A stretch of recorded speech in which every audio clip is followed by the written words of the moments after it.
Hello, and welcome back to another episode of Critical Reactions with your host, Bryan. We're going to finish up this week's theme of hi-fi black metal, looking at songs that present the black metal genre with better fidelity production than some stuff I've heard in the past from the genre. We're going to finish this week up with a band which I believe is pronounced Akhlys. It's not quite written the same way as the Greek warrior Achilles, but I think that's kind of what they were going for. I tried to find some pronunciations of this online, and they kind of vary a bit, but they're all loosely around the same concept. So, let's dig into this. The song is called Pnigalion.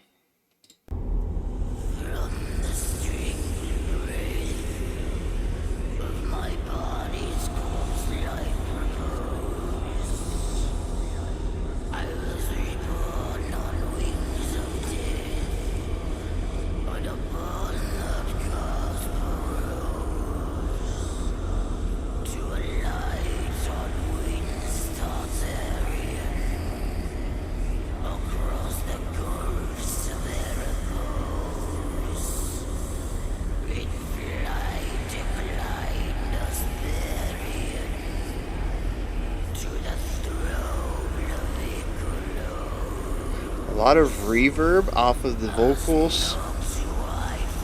The background is really just like a low hum. There's not really much going on back there.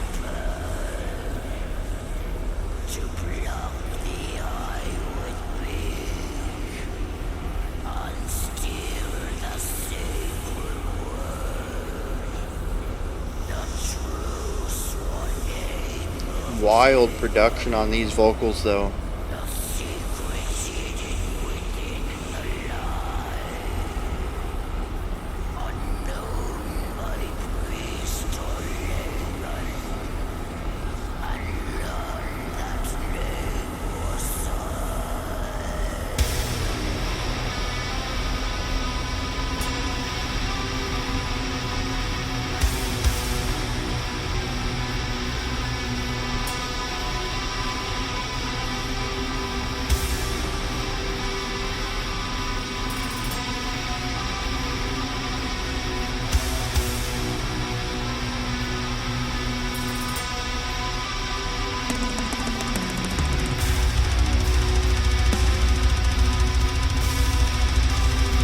Very haunting, very creepy. Really going for an element of discomfort.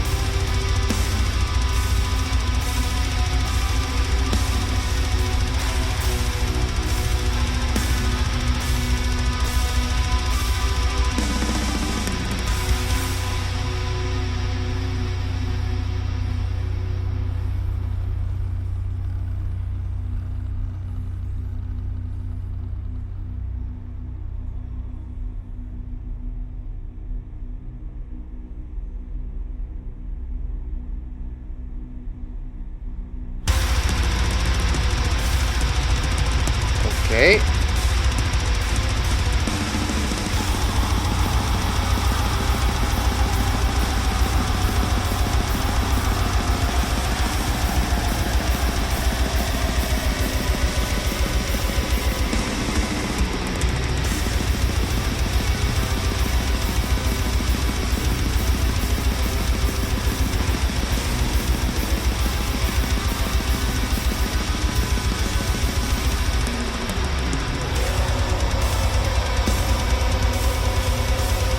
I don't think these bass kicks have stopped for a single moment.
The drummer's a beast.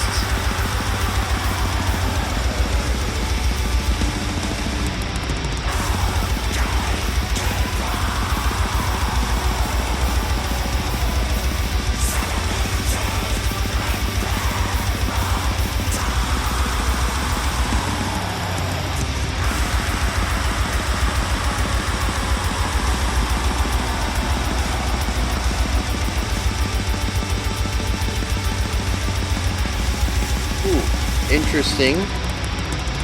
The melody felt like it was going somewhere else and dipped back into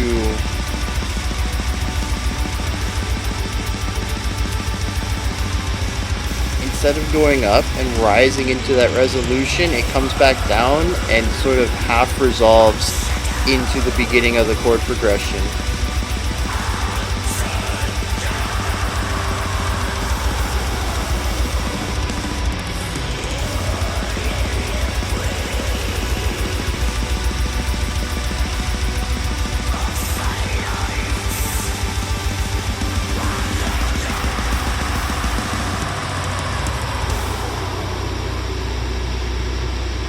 Yeah, it really feels like that chord wants to be more positive, and right at the last minute, it flips it back to going into more of the Abrasiveness.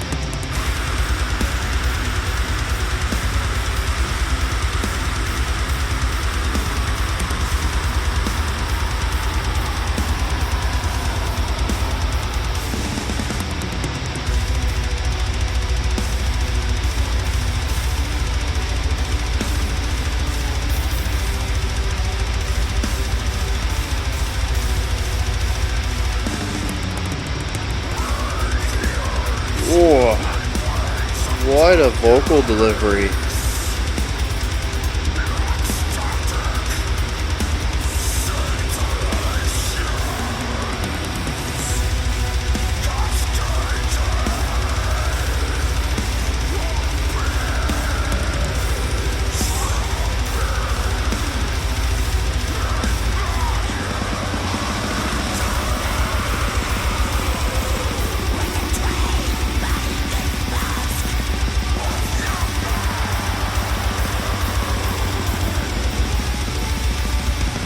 Playing around with some dissonance there, increasing the tension in this already tense song.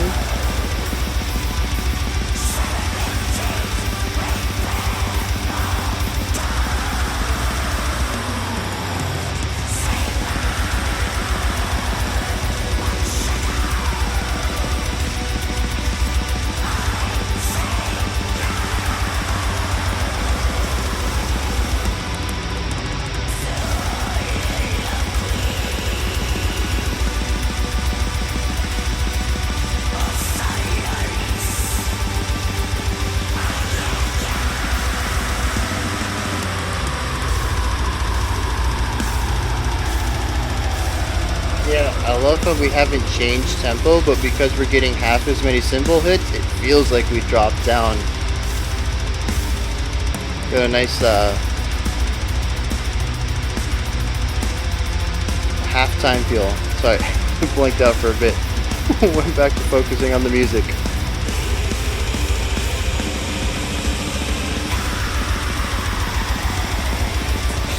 I'm really loving the dynamic element of the volume. Even if it isn't actually changing, they're really playing around with width to make some of these sections feel bigger than others.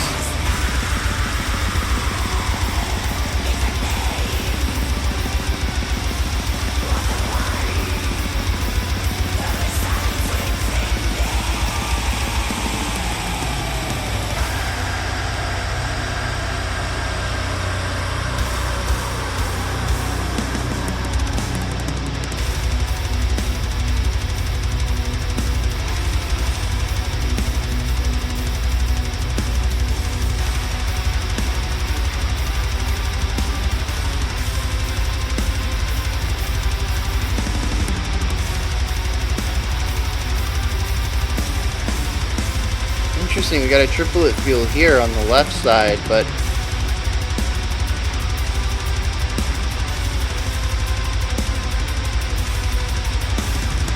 yeah, but we're working on 8th notes, or 16th notes on the right. And I think the left side is not doing triplets, they're just working in 3-note pairings.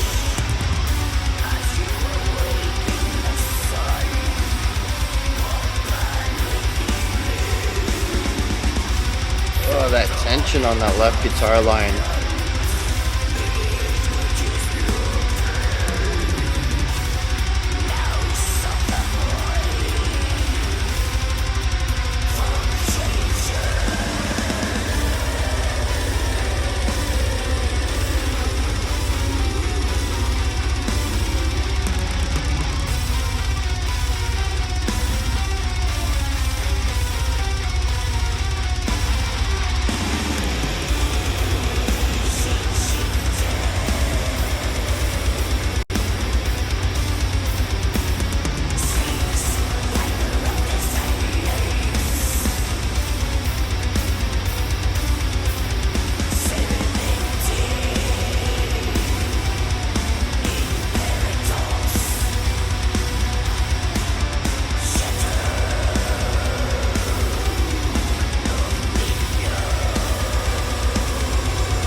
How big are this dude's calves?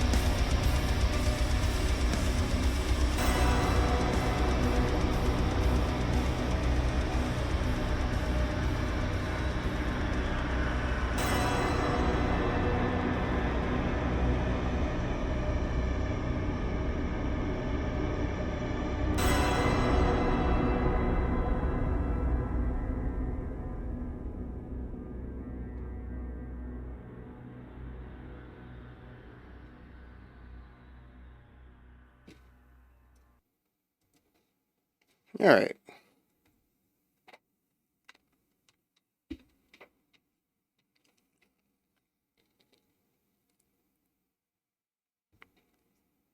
That, oh, man, that was something else.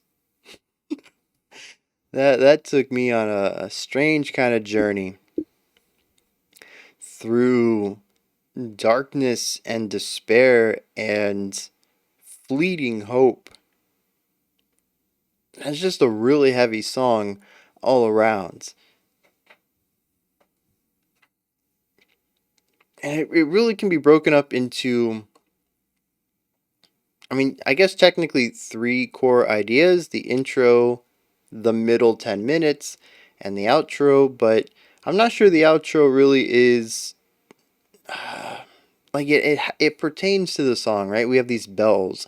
I'm sure once I start digging into some of the stuff going on in here, possibly after the lyrics, the bells might mean something to me.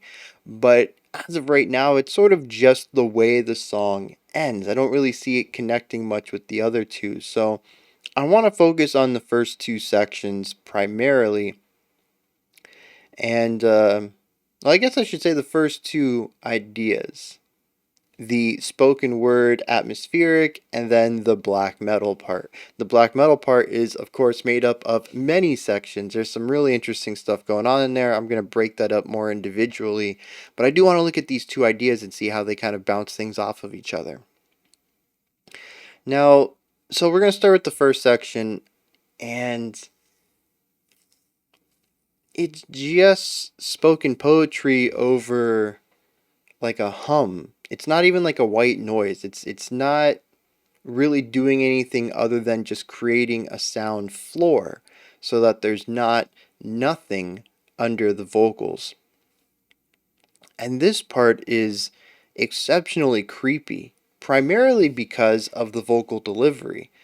There is something about the quiet black metal growl that he has achieved that is very inhuman, right? And that's saying something because the black metal growl or the black metal scream, it already has this inhuman demonic element to it. It's usually a bit nasally, it's usually very forward and flat. It doesn't have the huge booming resonance as growls or fry screams. It is sort of more of a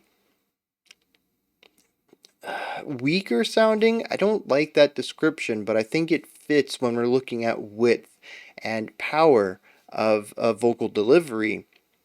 And some of that could be the production as well. As we've explored this week, black metal loves narrow, compressed, flat production. So it could be that it's just not getting the extra boom or the extra width that the other ones get from their production that makes things bigger. Maybe the physical sound that's actually being created isn't too different from a growl or a fry scream. It's not getting the amplification in the post processing, in the production phase that the other styles typically get in their associated genres.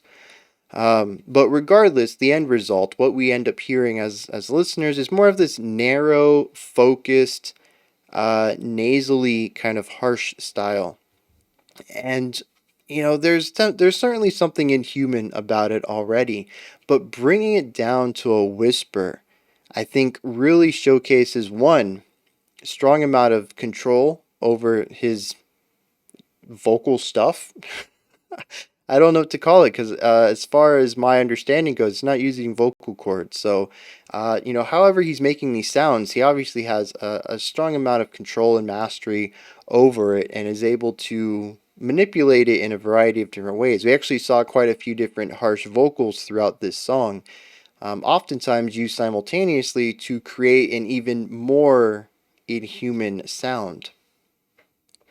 But yeah, certainly right here we have this like quiet, whispered, crackling kind of thing going on, and it is just very creepy with this low hum behind it. There really isn't anything else surrounding it. There's no music yet. There's no notes or perceived pitch in this. It sounds like just a crackly whisper. But the way that it's reverberating around the sound sphere and sort of ripples, the sound starts focused center channel, but it kind of goes out until it hits the walls of the sound sphere and kind of bounces back in. And when it bounces back in, the sound waves affect each other and it loses the clarity and becomes to get a little warbly. And it introduces this secondary effect that I don't think. Well, actually, it would have to be because there's no such thing as walls in digital recording. The sound sphere is a visual conceptualization. It's not something that producers actually work within. So yeah, there would have to be a second effect on here to kind of give it that wavering when it gets near the end of its reverberation, when the decay gets to the end right before it ceases to make a sound at all. And it makes the whole thing just sound very otherworldly. Very creepy introduction, but I think it perfectly sets up what the band is going for in this song. Because as soon as we come out of that into the pure, well, we haven't really hit the pure black metal yet. That comes later. There is this other section, I guess, technically the second section. We do have electric guitars, we do have drums. I think the vocals are present at some point in here, but we haven't hit the tremolo picking. We haven't hit well, we do have the double bass kicks. But the guitars are holding out notes, right? They're kind of focused more on melodic playing than the textural element of the constant 16th notes. And it's a bit chill. The double bass kicks ramp up the intensity a bit, but it's still a rather chill section, especially compared to what comes after. And then it kind of decays for a moment. We have a couple of bars of silence, and then we come in with the full on proper black metal experience. So I want to talk about this introduction to the black metal. So, like I mentioned, we don't have the tremolo picking and the guitars yet. They're playing primarily whole notes and half notes. I think there are a couple of dotted half notes in a few places that provide a little bit of rhythmic diversity throughout here. But for the most part, it's about holding out these notes, usually dyads. Both guitars are kind of following the same principle, and it is very just eerie and unsettling, creepy. And basically, before we had the vocals set us up for the atmosphere.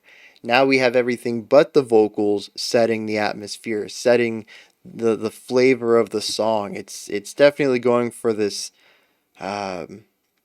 just uncomfortable. That's the word I think best defines this. I was in a constant state of tension and discomfort throughout.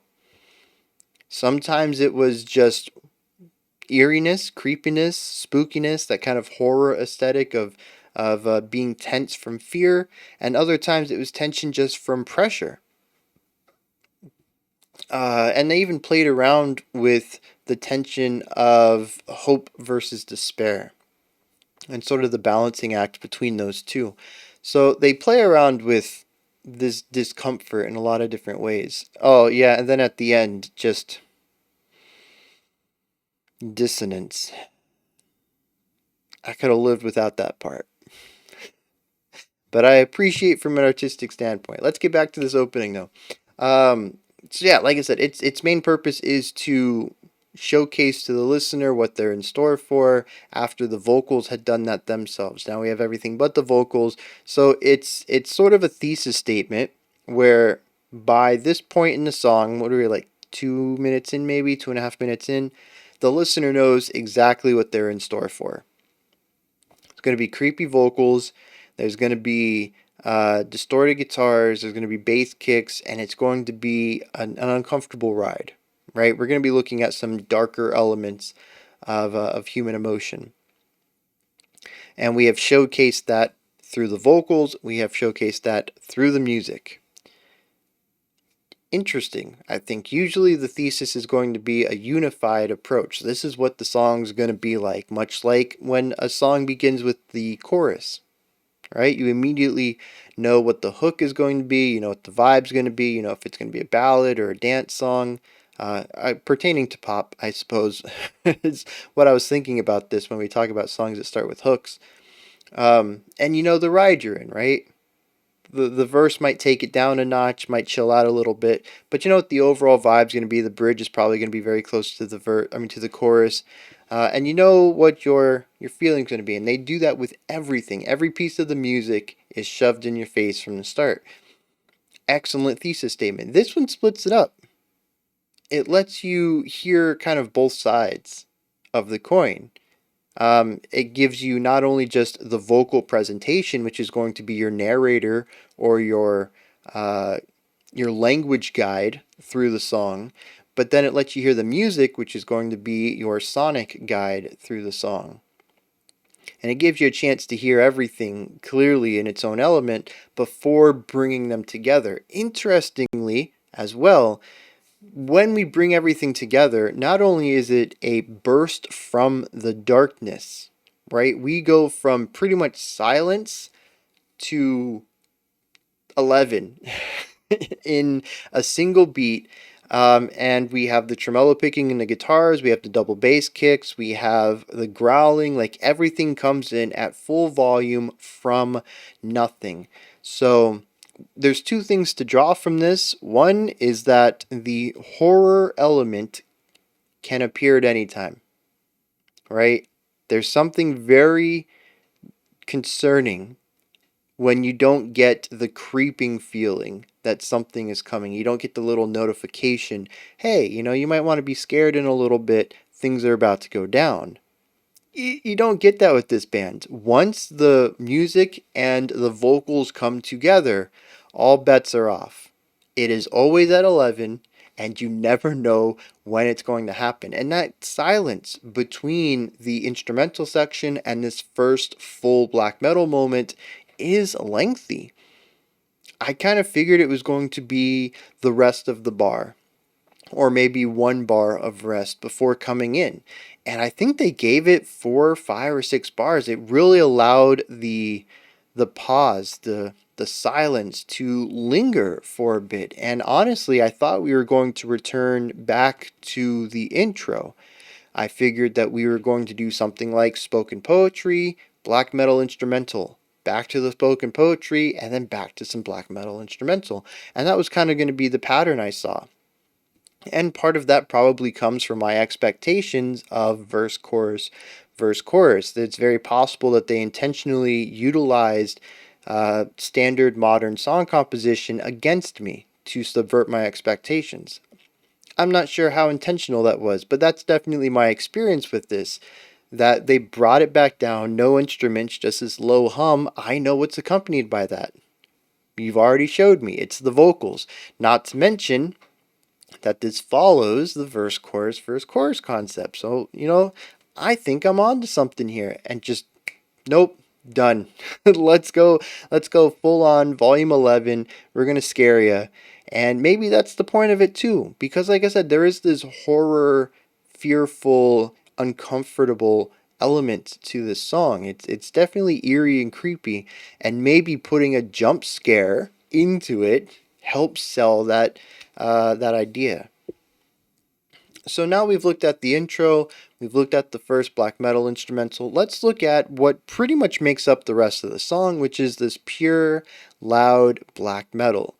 We have the tremolo picking in the guitars, we have double bass kicks for days, we have multiple layers on the growling to emphasize a specific otherworldliness or just creeping element about it. There's something very inhuman about the way that these are layered and the reverb that's used and just how all the vocal stuff comes together. So that's how the vocals kind of dig into this eeriness, right? We have the higher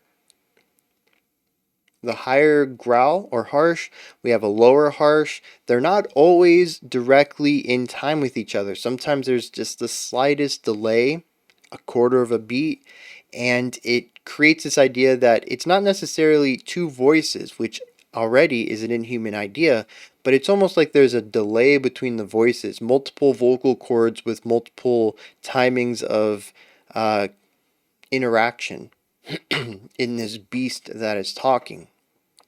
It's a very different vibe than I get from a lot of black metal vocals, which I just kind of hear as the black metal growl, right? It's just the way that it is. To me, maybe it's because the music has already put me in this eerie mindset. There's something otherworldly about the vocals. And my mind immediately goes to demonic, probably just because in Hollywood this is like the typical demonic voice. You have a high and a low voice and they and they speak things together. Like you don't get much more stereotypical than that. Plus this album art is just real unsettling. Ugh. Um but I think I'm going to stick with otherworldly, but I mean, demonic is kind of an element that I think works here as well as a descriptor to the vocal style. And like I said, there's also reverb on them. There's a lot of trailing off on these notes that the vocalist sings, which kind of gives the vocals a feeling of boomingness. They're so loud that they continue to reverberate and take a long time to decay for the echo to stop existing. It shows, strength in vocal prowess. Definitely, whoever is saying this is loud in a very inhuman way. It doesn't necessarily sound like they're yelling, and that's pretty much the only way we would get this kind of echo or reverb naturally as humans. We would have to be extremely loud, and that's kind of not what's going on here. So that just kind of adds on to the otherworldliness, the creeping element of the vocals. The drums just provide a lot of weight. I kind of think that's enough said kind of situation. The double bass kicks are there constantly. Like I said, I don't think there's really a moment where we don't get them at the end of the song. I said the drummer's got to have, massive, uh, uh, whatever those things are called, calves from doing this. He's just got I mean, he's just a beast of a machine of a man. Just constant double bass kicks for, be generous and say, 8.5 minutes. There's very few breaks for them, and like I said, I kind of don't remember any moment where we didn't have them. Unlike some of the other black metal that we've checked out this week, this one never really jumps into other styles of drumming. We don't get any punk or pop rock or metal style drumming in here. It is just constant attacks all the time. There are one or two moments where cymbals get a little bit of prominence. They get to be put in the spotlight a little bit, but it is more of a rarity. And once again, most of the time it is just constant eighth notes. Same thing with the snare. We end up getting them as emphases. The snare emphasizes specific beats, but we don't get any sort of syncopation with it. It is there to emphasize elements, and if it's not there to emphasize a beat, it's there to make noise, in which case we have our blast beats. So yeah, the drum is very rigid. It's there to provide weight, especially since I think in the production it is the loudest instrument. The guitars and vocal and they just don't have the sort of presence that the drums do. The drums can be heard in pretty much any section that it's played, no matter what instrumentation is played around it. So the weight is definitely an integral aspect to experiencing this song. So integral that it is they made sure in production that it is the element that you hear most clearly. And then we have the guitars. And they're just doing a lot of tremolo picking from here on out. Right? Very different. Well, not very different from what they were doing earlier where they were holding notes out. Here they still sit on a note for a while. They just don't strum it once. They repeatedly strum it. That's the whole idea behind black metal tremolo picking. You could just hit the note once and let it hang for 4 beats, or you can hit it 16 times in those 4 beats. And that's kind of the idea behind black metal tremolo picking is holding on a note, but creating that intensity, that weight, that extra oomph of the constant attacks. It is an assault on the senses. And so they play around with this in a few different ways, though. A lot of the guitars throughout here are either playing 8th or 16th notes, which the 8th notes are just half as fast. That's all that means. And they play off of each other. There's a lot of counterpoint going on in here, which is something that people have been explaining to me all week. I'm finally becoming able to hear it. I don't know if that's because we've just hit production that works better for me here at the end of the week, or if just being thrown into all this for an entire week is helping me kind of attune my ear towards it. But I am beginning to hear it more clearly. I still kind of hear the fuzz instead of the notes. I really, really, really have to tune into the timbre and focus specifically on it to hear it. But I'm getting there. And so the two guitars are doing different things at different times. Sometimes they are lining up and playing the same idea. Other times they are harmonizing with each other. And in other times they're just kind of doing their own thing. A very clear example of this is near the end when I had mentioned that the left guitar is doing a triplet thing. I correct myself, they were not. They were playing in groups of 3, but they were still playing 16th notes. No triplets in there. It's just whereas the right guitar was changing notes every 4 hits, the left guitar was changing notes every hit, but working in packs of 3. It was descending or ascending, I don't remember, but it was like da da da da da da da da da da. Those packs of 3, 1 2 3 1 2 3. But as far as the way they were strumming, it was still groups of 4. Okay, it was just heard in 3 because they were emphasizing every they were emphasizing every third beat or every third note. So that creates a really interesting rhythmic idea because, like I said, it's a perception of groups of 3 versus a perception of groups of 4. And it almost sounds polyrhythmic at times because of that, but it's just because their phrasings are a quarter of a beat off. So it takes a few repetitions until they line up and they both start on the beat of one again, which in this case is going to be every 12 hits. Yep. Which is going to be a little irregular. I think when we actually repeat the phrase perfectly so that they are both line up, they play the first note of their phrase at the same time, and it is on beat one of a bar, I think that's every 24 hits. But either way, they just kind of slowly get out of sync and then get back into sync and then slowly get out of sync and get back into sync. It's a really cool idea that creates this auditory illusion, like I said, of a polyrhythmic idea. And the whole thing about polyrhythmic concepts is that it makes time feel odd. You can't really figure out what the perceived time of an area is. You can't tell, where a beat begins because different instruments have different beat ones, so to speak. It's sort of this floating in space kind of idea where you lose sense of time. So that's going to be a theme I'm going to look for in the lyrics when we get there. But that's one of the ways that they use counterpoint of two different ideas while still sticking with the 16th note tremolo picking. So yeah, very cool stuff all around. Very black metal. And I don't know if this is irregular counterpoint style, but I really appreciate what they're doing with it. And maybe other black metal bands do something similar. Like I said, I've seen a lot in the comments that counterpoint is common in black metal, but I just really haven't had a chance to hear it previously. So it's very cool to hear it here. And then the outro. And I don't know what to make of the outro yet. So I think that's pretty much everything here. I covered the three sections. I covered what each of the instruments is providing. I didn't hear any bass. All right, and maybe that's part of the production. Maybe that's because it was doing what the bass kicks were doing, and the bass kicks. I mean, the whole drum kit just has a lot of presence to it. I guess we should talk about production real quick. I've already kind of touched on a little bit of it, but just kind of put it into focus here.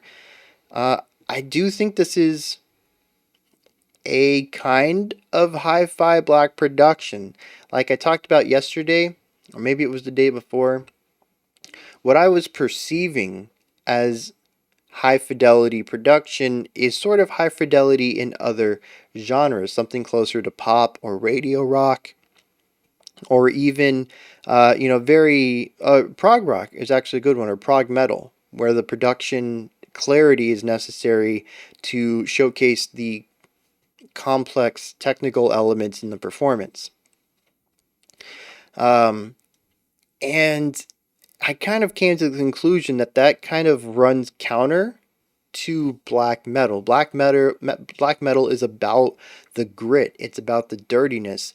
If you don't have at least a little bit of grit with it, it kind of isn't black metal, which led me to asking if the one of the songs this week was black metal. Oh, it was Dissection, I think, because it did have a bit of a cleaner production to it, and because of that, it kind of didn't feel like black metal. So I think this is high fidelity for black metal. It is still gritty. There's still elements in it that work towards kind of obscuring the core timbre of the instruments and sounds and voices, but it's not extremely high clean fidelity or extremely high fidelity clean production that I was expecting, because like I said, they're kind of at odds with each other. You can't really have that clean production black metal. It's an oxymoron, right? So I think this is going to be exceptionally high quality or high fidelity production for black metal once I sort of move the bar to a place that makes sense for black metal's style. Each of the instruments can be heard clearly. There is exceptional use of the sound sphere. There's atmospheric elements. It's just A lot of attention to detail to the production side. We can even look at the vocals themselves. I talk about how the vocals are usually a bit flat and just narrow. And here we have a lot of reverb on them. There's a lot of extra effects put on them to achieve a specific tone and vibe. So even just looking at the vocals alone, there is attention to detail in the production of it, of how it sounds, and alterations made to the raw recording to give it a specific idea. The guitars are panned, the drums are given a boost. Like I said, the only thing I think that has a little bit of a clarity issue is the bass. I think it's just kind of getting drowned out by the bass kick. Or it could just be on me as well. I've said in the past that my ears kind of suck for bass tones. As a bassist myself, I usually had to have my guitarist help me tune my two lowest strings because especially that, was it the low E string? No, the low B string. So I had a 5-string guitar. Or I have a 5-string bass. Yeah, just could not hear it at all. The first, I don't know, like 5 or 6 frets all sound like the same note to me. Like my ear for bass tones is just garbage. So it could just be that I was perceiving a blending of the bass into the bass kicks just because it's all kind of in that area. But it also could be a production thing. I don't know. I think that's the only place that I felt that it was a bit muddy. But interestingly, despite the separation of sounds and voices, the really big, loud moments that are just super oppressive, everybody's playing 16th notes, there's screaming, there's multiple vocal lines. It kind of does come together if you don't specifically look for each of the individual elements. You're not doing the orchestral listening like I do. And you just kind of absorb the song casually, just let it come at you. It kind of does meld into that wall of oppression that I kind of associate with the genre. And I think it's phenomenal that they can walk that line in the production where it has clarity if you're looking for it, but it has unity if you're not. And I think that's pretty cool. I don't know how they went about doing that. I'm not a production guy. Like, I'm learning as I go. I'm better than I was yesterday, but production's still not my forte. And it's just, I can't even imagine what kind of task the producer had to create this seemingly contradictory style of production. But it works. It really does. You just turn your brain off for a second, and it's just this sonic assault of sound. But if you really want to say, hey, what's the right guitar doing? You listen in on it and you can hear it very clearly, very cleanly. Like I said, there's still some fuzz on top of it. It's got that black metal distortion. To me, it does hide the tone a little bit of the notes that they're playing, but it doesn't take me too much work to kind of push the fuzz out of the way and listen into the notes that are being played, which to me is a huge win. I think this is an interesting group. Now, with that said, this is exactly the production I was looking for this week. This is the type of band that would help me, bridge my way into black metal. But I do not want to hear this song again. This is a very draining, spooky, eerie song. And while I love the production, it is exactly the kind of production I need. I do not enjoy the song. So let's see what's going on in the lyrics, see what's going on here with Pnigalion. I did look that word up to see what it meant. It's just a word for nightmare. I'm not sure where it stems from. I've never heard the word before, which is interesting. Also, it's got a silent... What is with silent P's, man? If you don't say it, get rid of it. There's no need for it to be there. All right. From the strangled breath of my body's corpse-like repose. All right, right off the bat, I don't know what we're talking about yet, but the vocabulary used fits exactly what I kind of get from the vibe of strangled breath and body's corpse-like repose. He could have just said my body was still, but no, my body is like a corpse. Like, this dude's already in on it. I was reborn on wings of death, and from that gasp arose to alight on winds Tartarean, across the gulfs of Erebos, in flight declined Hesperian to the throne of Isolus. What is this dude? Like, Tartarean, I get. River Tartarus. Erebos, Hesperian, and Isolus. I don't know what those are. I mean, I wonder if they are also kind of in this whole Greek area, because we have the band's called Akhlys, and we already have an allusion to Tartarus, but I'm just not sure what these other three are. I'm kind of saying, hey, we're kind of in the Greek area already. Maybe this kind of gets lumped in there too, but I'm not quite sure. He's definitely talking about going somewhere while he's dead alive. Not quite sure what's going on there. His body is not dead. It is like a corpse, but not a corpse. That's very clearly spelled out when he says corpse-like repose. But then he also says, I was reborn. So he's dead alive. I don't know what that means. But he went on this journey, right? On the wings of Tartarus, across the gulfs of this other place.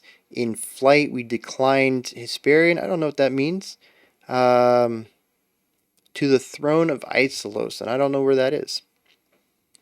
As Noctua I flew to seek, as dread and sacral bird, to pluck the eye with beak and steal the sacral word. So he flew somewhere to pluck out an eye and steal a word.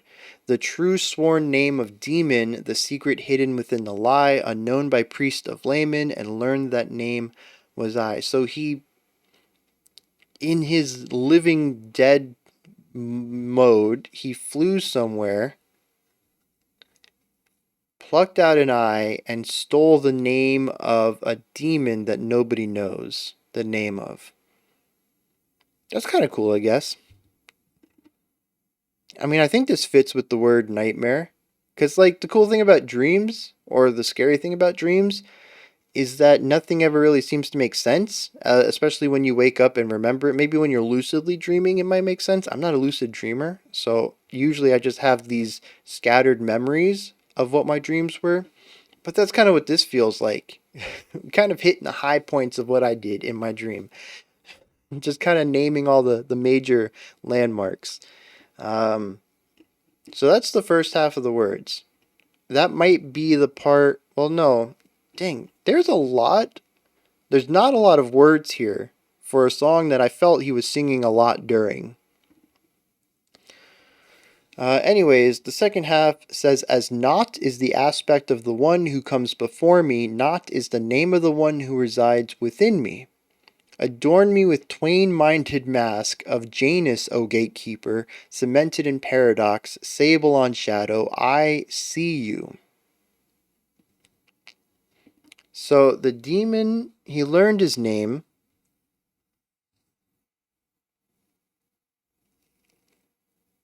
He says, the name is the one who resides within me and gave me this mask. Twain-minded, two-minded mask? Is that what twain-minded is? Like a two-faced mask? He says like there's a demon inside him? This is some really fancy Old English kind of style stuff right here. I'm really trying to read into this. It's taking me back to English courses in college. Janus, O gatekeeper, cemented in paradox, sable on shadow, I see you. I mean, that could just be another way of saying I know your name. I know who you are. Even though that you've put yourself, you've given yourself two faces, you've called yourself this other idea, you're a gatekeeper, you sit in shadow, you sit in paradox, despite all these ways you've tried to obscure yourself, I see you, I know who you are. Radiant in waves of darkness, black static scintillations, cascading abyss, drown me in madness. So this knowledge has driven him to the edge of sanity. Furois divinales, Raise me from my flesh as you awaken the son of Pan within me. Pan is Greek, but I don't know who the son of Pan. Well, I don't know who the son of Pan is. Sardonic mask of night beneath which is nothing. Nos of the void, form changing, shade shifter. Syrinx piper of death's silence, cemented in paradox, shadow of midnight. Kind of lost me there at the end, man. So I kind of get this idea though, like he's having a nightmare, and in this nightmare, he's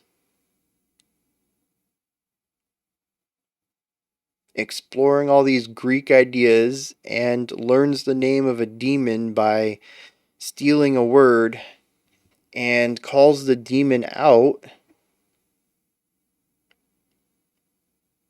And then the demon runs away. Raise me from my flesh.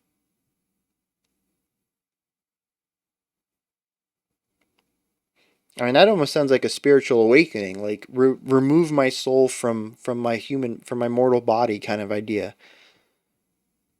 And of course, that comes after he's pushed to the brink of sanity. He's been drowning in madness with this new information. I mean, there's definitely a lot of scary stuff going on in here. Like, I'm speaking about it very calmly and matter of factly, but assuming that this is about a nightmare that this person's had, or even just describing a nightmare in general, this is all very scary stuff, especially to call out a demon who has spent their entire existence to hide from mortal knowledge. Right? It's not even so much that they hide in shadow and they keep themselves unknown. They have kept their name out of the mouth of humans. Sorry. Uh, he has found a way to keep even his name hidden. You don't even know what to call him. He's just this thing. This demon that people might have seen on the periphery of their vision, but don't even know what to call him. So yeah, there's a lot of guts that go into calling out something otherworldly that prides themselves on being an unknown entity. And I'm kind of getting some vibes of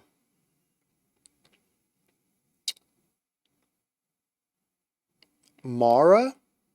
Is that what it was? It was a song we checked out a long time ago, not black metal at all.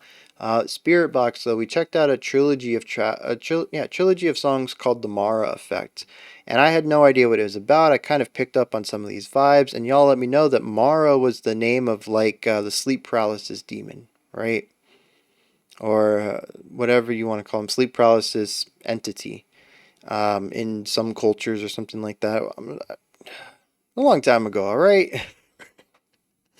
Um, and there's not a lot in here that kind of gives me the sleep paralysis idea, but we do start off strangled breath of my body's corpse-like repose before we descend into this dreamlike idea. And he even asks for his self to be raised from his flesh, which I almost wonder if maybe that's a way. Raise me from my flesh. Maybe there's a way that can be interpreted as, because the thing about Mara, if I remember correctly, was that like she sat on your body, right, and you couldn't move, that kind of idea, and like this is the way of saying, yo, get off me, demon. I know your name. You have no power over me. Remove yourself from my flesh. Um, he says, as you awaken the son of, I don't know, man. That might just be a weird direction my brain went in. Because there's really not a lot that supports that. Like I said, we got the idea of the corpse-like body at the beginning, and maybe a reading of this idea telling this demon to get off of him in the physical plane, but sardonic mask of night between which is nothing, form changer, shade shifter. So yeah, whatever this demon is, it's more like a shadow. It doesn't have a physical form. It's more of just a black blob that if you look at it right and it wants to, it can take the outline of the silhouette of something else. It is a form changer, a void. North of the void, he says, beneath the mask there's nothing. The shadow of midnight. That is such a good line. That is a good line. But it works well within this idea that, this creature is cemented in paradox. He is the shadow of midnight. There are no shadows at midnight, right? That kind of vibe. So I guess that's the whole thing, right? He has this nightmare where he learns the name of this demon and he says, "Yo, I know your name. I see you. Back off." And then he describes this demon. "You are the void. You are the form changer. You are the shadow of midnight." And that's how it ends. It's kind of straightforward, I think, if I've got a good reading on this, once you get past the language barrier. There's also this whole Greek thing going on that I'm really interested in. If you guys want to hit me up with what is Erebos, Hesperian, Isolos, Noctua, and the son of Pan. Like there's definitely, it seems to be a lot of Greek influence here. But I think I got the gist of it, and we're talking about demons and nightmares, and I think the music just fits. I don't really have to explain this one, do I? Especially, oh, you know what though? If this is about a sleep paralysis demon, and kind of going back to this idea of Mara, assuming this demon sits on you, and if I'm right about that line, he wants the demon to get off. He wants the sleep paralysis to end kind of concept. Having this overbearing weight and pressure constantly put down by the bass kicks, right? Like I said, I don't think they ever quit, ever. The snares slow down. Sometimes we have blast beats, sometimes we're accenting every beat, sometimes we're accenting every other beat. It's rigid, but it's not consistent. Not like the constant 16th notes in the bass kick. Same thing with the cymbals. Occasionally they kind of brighten things up, but they're not always there, and they kind of slow down. Sometimes we have them a little faster, sometimes we have them a little slower. The bass kicks are just constant. It's a form of oppression throughout the entire song, and that could be the idea of this demon providing pressure on the narrator. But yeah, just like the whole creeping vibe, otherworldliness, demonic vocals, unsettling elements. I forgot to even talk about the dissonance there at the end just because I hated it so much. But yeah, they went into like full on dissonance by the end of the song to create that extra layer of tension, which, I already said this whole song is just about tension and discomfort. Yeah, I think just, having a creepy nightmare, it fits with the music perfectly. So, that's where you guys come in. Hit me up in the comments. Let me know what you thought of this track, if you think I'm right in my analysis of it, if there's anything I got wrong, if there's a different interpretation or angle that you might have about it. I'm open to that as well.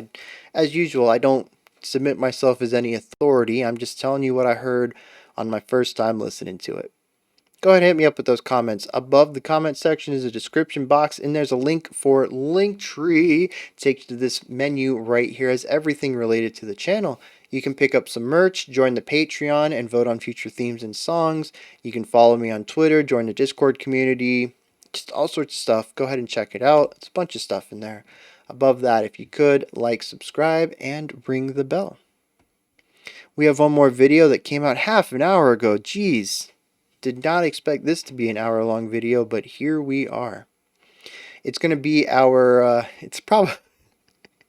it's probably less than half an hour long. So if you had started it when it came out, you'd probably be done with it before this video is over if you started this one when I released it. That's wild. Anyways, it's our creator request for the week. I think the song's only like 3 or 4 minutes. I don't remember what style it is, but I want to say that it's like post-hardcore, I think is what the band described themselves as. I'm digging it. I love that genre. I'm looking forward to see what's going on with them. If that's not your cup of tea, though, I'll be back on Monday, 5 p.m. Eastern Standard Time, 9 p.m. UTC as usual. We'll be looking at next week's theme and some more special selections. There is no album reaction on Saturday. Patrons, there is a live stream on Sunday, though, 11 a.m. Eastern Standard Time, as usual. All right, until next time, everyone, remember to be critical, but not, I was going to say be careful. Be critical, not cynical of the music you listen to, and have a fantastic morning, afternoon, or evening whenever you choose to watch my videos.